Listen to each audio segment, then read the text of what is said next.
Hay una diferencia entre soñar que algo malo está pasando y saber con absoluta certeza que estás completamente despierto y que no puedes moverte. Me llamo Andrei. Tenía 12 años en el invierno de 1996 y vivía con mis padres en una casa de piedra en las afueras de Bran, un pueblo pequeño de Transilvania, enclavado entre montañas y bosques tan antiguos que los mapas de la zona todavía marcaban senderos que nadie había transitado en siglos. Bran era conocida en toda Rumanía por una sola cosa: el castillo, el Castelul Bran, que los turistas occidentales llamaban el Castillo de Drácula, aunque los habitantes del pueblo sabíamos que esa historia era más leyenda que realidad. El castillo llevaba siglos ahí, mirando hacia el valle desde su roca, y los niños de Bran crecíamos acostumbrados a su silueta recortada contra el cielo gris de invierno, tan familiar que dejabas de verla después de un tiempo. O al menos, yo dejé de verla hasta aquella noche de enero. Esa noche me desperté sin saber exactamente qué me había despertado. El cuarto estaba completamente oscuro, con el frío de Transilvania penetrando por las rendijas de la ventana de madera antigua. Intenté moverme. No pude. No era el peso del sueño. Esa sensación de pesadez cuando uno está entre dormido y despierto. Era otra cosa completamente diferente. Una inmovilidad total, absoluta, como si alguien hubiera desconectado la conexión entre mi cerebro y mi cuerpo, sin avisarme. Podía respirar, podía parpadear, podía mover los ojos, nada más.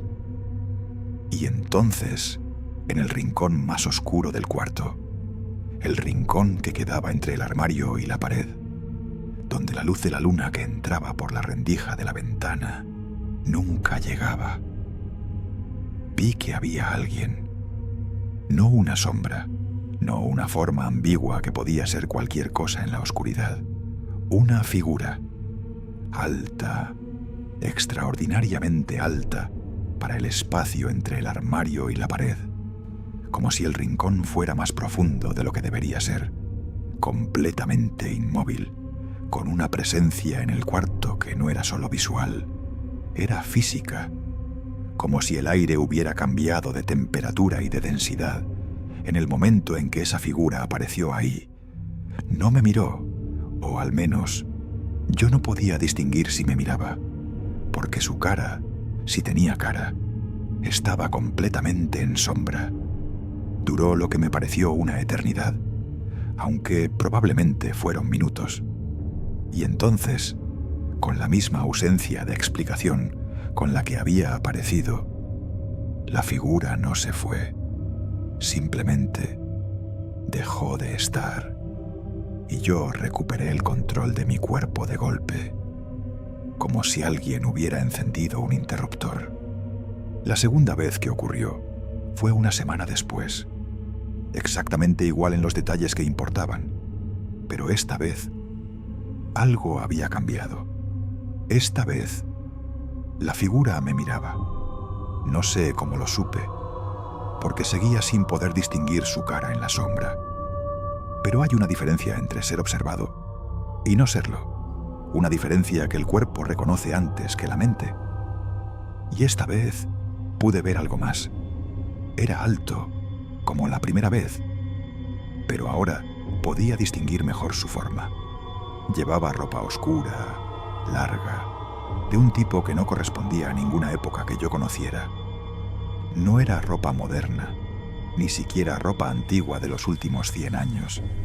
Era algo más anterior, más pesado, más elaborado, como la ropa que uno ve en pinturas muy viejas de boyardos y nobles medievales rumanos. Y las manos, pude ver las manos. Eran demasiado largas, con los dedos demasiado finos, y una palidez que no era la palidez normal de una persona con frío, sino algo más profundo, más permanente, como la palidez de algo que lleva mucho tiempo sin ver la luz del sol. Antes de que la figura dejara de estar, escuché algo, una voz, baja, profunda, con un acento que no reconocí inmediatamente, pero que después identifiqué como un rumano muy antiguo, con construcciones y pronunciaciones que ya no existían en el idioma moderno. Solo dijo una cosa, brevemente: antes de desaparecer, Makunosti. En rumano moderno, significaba aproximadamente: ¿me conoces? No dormí el resto de esa noche. Al día siguiente, fui a la biblioteca del pueblo. No al colegio, no a jugar con mis amigos, a la biblioteca. Le pregunté a la bibliotecaria si tenían libros sobre la historia de la región. Me llevó a una sección al fondo de la sala, con libros encuadernados en cuero que olían a siglos de humedad y polvo. Pasé horas leyendo sobre los boyardos de Transilvania, sobre la historia del Castelulbran, sobre las leyendas locales que los habitantes del pueblo transmitían de generación en generación y que nunca aparecían en ningún libro de historia oficial. Y entonces encontré algo. En un libro encuadernado en cuero negro, sin título en la cubierta, que la bibliotecaria no recordaba haber catalogado, había un capítulo dedicado a lo que el autor llamaba Los Señores de la Noche de los Cárpatos. El capítulo hablaba de una figura histórica real, documentada en registros de la Iglesia Ortodoxa Rumana del siglo XV, un boyardo de la región de Bran, cuyo nombre en los registros aparecía como Vlad Dracul Secundus, no el Vlad Empalador de la historia conocida, sino un hombre diferente, un contemporáneo suyo de la misma región, sobre el que los registros de la Iglesia decían que había sido excomulgado por prácticas contra natura y pacto con fuerzas anteriores al hombre.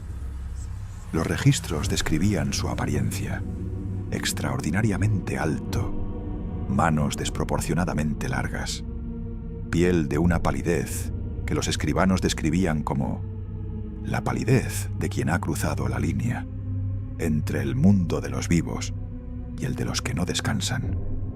Había muerto, según los registros, en el año 1493, o al menos eso era lo que los registros decían. Debajo del capítulo, alguien había añadido a mano, con una letra muy pequeña y muy antigua, una sola línea que el autor original no había escrito. No murió, simplemente dejó de dejarse ver. Bloque 9. La página en blanco. El giro de la biblioteca. Cerré el libro. Cuando levanté la vista, la bibliotecaria me estaba observando desde su escritorio, con una expresión que no supe interpretar bien. No de sorpresa, no de curiosidad. Algo más parecido a reconocimiento. Como si ya supiera qué libro había estado leyendo. Le pregunté quién había escrito la nota a mano al final del capítulo. Me dijo que no sabía de qué nota me estaba hablando. Volví a abrir el libro. La página estaba en blanco. Esa noche me quedé sentado en la cama con la lámpara encendida, decidido a estar despierto cuando llegara. A las 2 de la madrugada, la lámpara parpadeó una vez y se apagó. No el corte de luz normal, solo mi lámpara, y en el rincón, en la oscuridad que ahora era completa, la figura estaba ahí, pero esta vez no estaba en el rincón. Estaba al pie de mi cama, a menos de 1 metro de mí. Pude ver su cara por primera vez. Era la cara de un hombre viejo, extraordinariamente viejo, con arrugas profundas que parecían talladas en la piel en vez de formadas por ella, y unos ojos de un color que en la oscuridad no logré identificar con certeza. pero que brillaban levemente, con su propia luz, como los ojos de ciertos animales nocturnos, cuando los iluminas con una linterna. Habló de nuevo, con esa voz profunda y ese rumano antiguo, y esta vez con la concentración máxima que me permitía el miedo. Logré entender más que la vez anterior. Dijo que llevaba 500 años en esa región. Dijo que la casa donde yo vivía estaba construida sobre tierra que había sido suya. Dijo que no venía a hacerme daño, sino a reclamar algo que le pertenecía, y que alguien de mi familia, en algún momento del pasado, había tomado sin permiso. Y después dijo algo que no entendí en ese momento, pero que semanas después, cuando se lo conté al cura ortodoxo anciano del pueblo, ese hombre palideció y me dijo que lo que el visitante había reclamado era un nombre, su propio nombre, que según la tradición de ciertas criaturas de la noche de los Cárpatos, era lo único que las mantenía atadas a este mundo, en vez de poder descansar. Un nombre que alguien había robado de una piedra funeraria, siglos atrás, para usar en un conjuro de protección, privando a esa criatura del único camino hacia el descanso que le quedaba. El cura me preguntó si el visitante me había dicho cuál era ese nombre. Le dije que sí. El cura me dijo que nunca lo repitiera en voz alta, bajo ninguna circunstancia.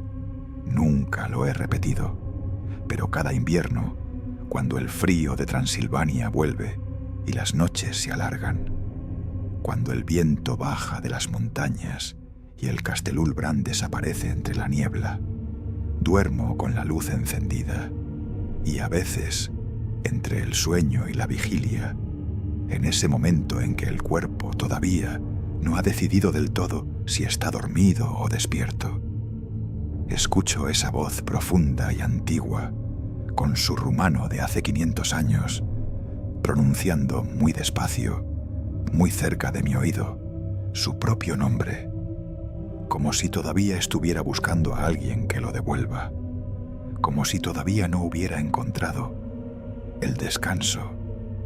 Si te gustó la historia, dale un like, comparte y activa la campanita para no perderte las futuras historias que están por venir. Hasta la próxima.